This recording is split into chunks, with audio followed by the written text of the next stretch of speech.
Assalamu alaikum, ihr Lieben. Willkommen auf meinem Kanal zu einem neuen indisch-pakistanischen Kochvideo. Und zwar stammt dieses köstliche Rezept nicht von mir, sondern von einer guten Freundin mit dem YouTube-Kanal Desi Wesi Kitchen. Sie hat diesen Kanal neu gegründet und ich war bei ihr zu Hause und habe ihr über die Schulter geschaut und dieses Video dabei erstellt, um euch auf ihren tollen Kanal aufmerksam zu machen, wo ihr leckere pakistanische Kochvideos vorfinden werdet, aber auch andere köstliche internationale Kochrezepte. MashaAllah. Ihren Kanal werde ich hier oben verlinken. Schaut doch gerne mal dort vorbei.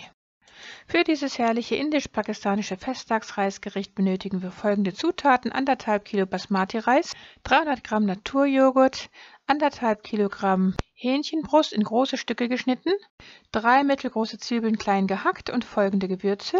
Jeweils ein gehäufter Teelöffel Garam Masala, Biryani-Gewürz, Kurkuma, Koriander und Chili nach Geschmack.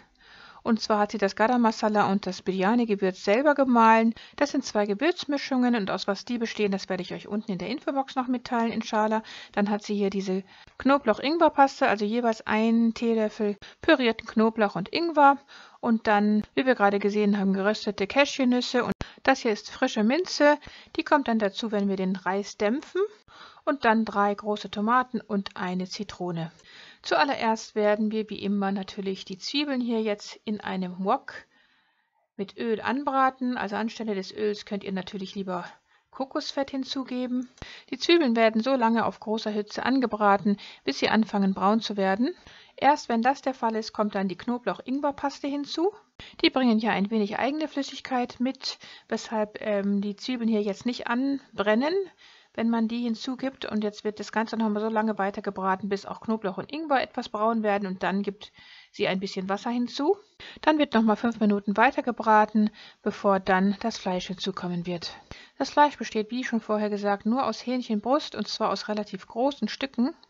Der Name dieses Reisgerichtes, also das Butter Chicken Biryani, wird dieser Hähnchenbrust geschuldet, also diesem zarten, knochenlosen Fleisch, welches am Ende so weich wie Butter sein wird und auf der Zunge zergehen wird. Daher kommt dann eben dieser Name. Während das Fleisch also jetzt angebraten wird von allen Seiten, gibt sie schon mal das Salz hinzu. Das nach Geschmack, aber erfahrungsgemäß gibt man bei diesem indischen Reisgericht relativ viel Salz hinzu, weil der Reis es so an sich hat, viel von dem Salz zu verschlucken. Allerdings gibt sie hier nur wenig Salz hinzu, weil sie den Reis hinterher in reichlich Salzwasser kochen wird. Während das Fleisch jetzt von allen Seiten gut anbratet, bereitet sie schon mal die Soße vor, mit der sie später die Gewürze ablöschen wird. Und zwar gibt sie den Joghurt hier schon mal in einen Hochleistungsmixer. Dazu gibt sie dann die grob gewürfelten Tomaten hinzu. Ich hätte jetzt aus Sparsamkeitsgründen, aber auch wegen der schönen roten Farbe, anstelle der frischen Tomaten passierte Tomaten verwendet, aber sie möchte das genau so haben, weil die rote Farbe in diesem Reisgericht nicht erwünscht ist. Sobald alles püriert ist, gibt sie das hier in die Schüssel. Sie hatte aber dann vergessen, die Cashewnüsse hinzuzugeben, und deshalb holt sie das hier jetzt nach und püriert diese auch nochmal mit etwas von der Soße, und dann kommt diese Mischung natürlich auch zu dieser Soße hinzu, und die Cashewnüsse, also in pürierter Form zusammen mit dieser Soße, erzeugen einen leicht süßlichen, milden Geschmack, der dann zusammen mit den Gewürzen und allen anderen Zutaten für das besondere Geschmackserlebnis in diesem leckeren Biryani sorgen wird. Nachdem alle Hähnchenstücke von allen Seiten gut angebraten wurden, hat sie jetzt hier diese Gewürze hinzugegeben, wie wir gesehen haben. Jetzt werden die auch nochmal kurz 5 Minuten mit angebraten, damit sie ihr Aroma entfalten können, bevor dann diese Gewürze mit dieser Soße, die wir eben hergestellt haben, abgelöscht werden. Dann wird alles gut verrührt und durchgemischt und das Ganze zum Kochen gebracht, und dann werden wir das Ganze zugedeckt eine Weile lang köcheln lassen, also ungefähr eine halbe Stunde, bis das Fleisch richtig schön zart sein wird. In dieser Zeit werden wir den Reis, der vorher mindestens eine Stunde lang eingeweicht wurde, hier in einem Sieb waschen und abtropfen, und dann kommt er in einen großen Topf mit kochendem Wasser, und zu diesem Wasser geben wir dann noch 2 Lorbeerblätter hinzu, und dann wird sie das noch reichlich salzen, wie schon vorher angekündigt. Der Reis wird hier übrigens auf großer Flamme nur so lange köcheln gelassen, bis er halb gar sein wird, nicht bis er ganz gar sein wird. Sie gibt noch Öl hinzu. Ich würde stattdessen natürlich dann das Kokosöl verwenden. Während der Reis jetzt nur für 5 Minuten kocht, denn der wird ja nur zur Hälfte gegart, schauen wir nochmal nach dem Fleisch, und das ist jetzt gar und zart. Die Soße ist fertig und wir können den Herd abstellen, und dann schauen wir nach dem Reis, und sobald der Reis hier jetzt, wie wir das sehen, so halb gar ist er fertig, und dann wird er abgegossen. in ein Sieb. Und sobald wir das getan haben, werden wir dann einen anderen großen Topf nehmen, etwas Öl hineingeben oder natürlich besser Kokosöl und dann kommt eine Lage Reis. Also die Hälfte vom Reis kommt dann erstmal hier auf den Boden des Topfes, darüber kommt dann die Soße. Sobald wir den schön verteilt haben, kommt dann die Soße darauf und wird gleichmäßig auf dem Reis verteilt, aber ohne den Reis umzurühren. Also die Soße wird nur auf den Reis drauf gelegt und dann kommt die zweite Schicht Reis. Also der letzte Reis wird dann darauf verteilt und auch gleichmäßig glatt gestrichen, ohne aber natürlich alles umzurühren. Das ist ganz wichtig. Und dann gibt sie hier noch diese Pfefferminze da rein, die steckt sie so unter den Reis drunter. Die sorgt natürlich auch nochmal für ein ganz herrliches Aroma später in dem Reisgericht. Und dann kommt diese Lebensmittelfarbe, und zwar orangene Lebensmittelfarbe. Dunkle orangene Lebensmittelfarbe wird dann hier verwendet.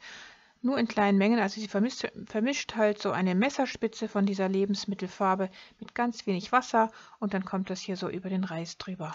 Die orangene Farbe sorgt dann später für die Dreifarbigkeit dieses Reisgerichtes, also am Ende werden wir dann weiße Reiskörner sehen, orangene und auch gelbe.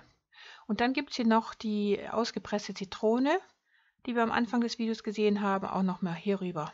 Und das war es dann erstmal, was die Vorbereitung betrifft. Jetzt kommt ein nasses Tuch über diesen Topf und der Deckel oben drauf und der wird nochmal mit solch einem Mörser hier beschwert und dann wird auf ganz kleiner Flamme das Ganze jetzt sozusagen gedämpft. In dieser Zwischenzeit bereitet sie schon mal diese Soße zu, die man hinterher dann mit diesem Reisgericht zusammen verzehren kann. Dazu gibt sie Minze, also diese marokkanische Minze, in einen Hochleistungsmixer. Dazu diese grünen Peperonis, den Saft einer halben Zitrone und etwas Salz natürlich. Und dann wird das Ganze püriert, bis eine richtig flüssige, homogene Masse entstanden ist. Und diese Masse kommt dann zu dem Naturjoghurt hinzu und wird dann damit vermischt, wie wir das gleich sehen werden. Die genauen Mengenangaben von allem werden wir natürlich am Ende in der Infobox mitteilen, inshallah. Diese Joghurtsoße, die schmeckt dann richtig herrlich und die passt super gut zu diesem köstlichen Reisgericht. Nach etwa einer halben Stunde ist dann der Reis fertig. Der Deckel wird abgenommen. Und dann schaut sie zuerst, ob der Reis auch wirklich gar ist.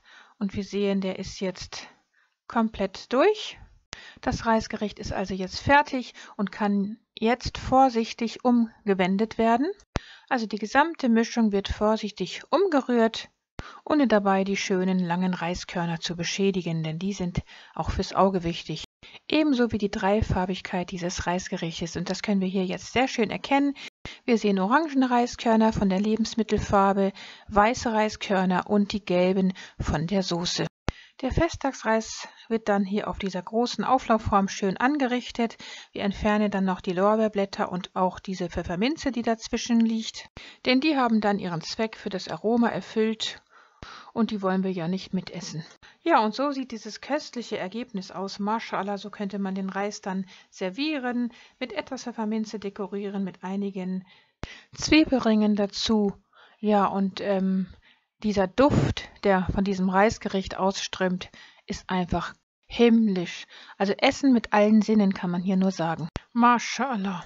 Macht also dieses köstliche, exotische Reisgericht unbedingt mal nach, ihr werdet es nicht bereuen. Jede Köchin hat ja ihre eigene Hand, wie man so schön sagt. Also jede Köchin kocht also ihren Biryani auf andere Art und Weise und es gibt natürlich auch verschiedene Arten von Biryani. Auch ich habe ja schon einen Biryani hochgeladen mit Hähnchenschenkeln allerdings. Das Video dazu werde ich euch hier oben auch nochmal verlinken. Das solltet ihr euch auch nochmal anschauen. Der ist auch ganz, ganz köstlich, mashallah.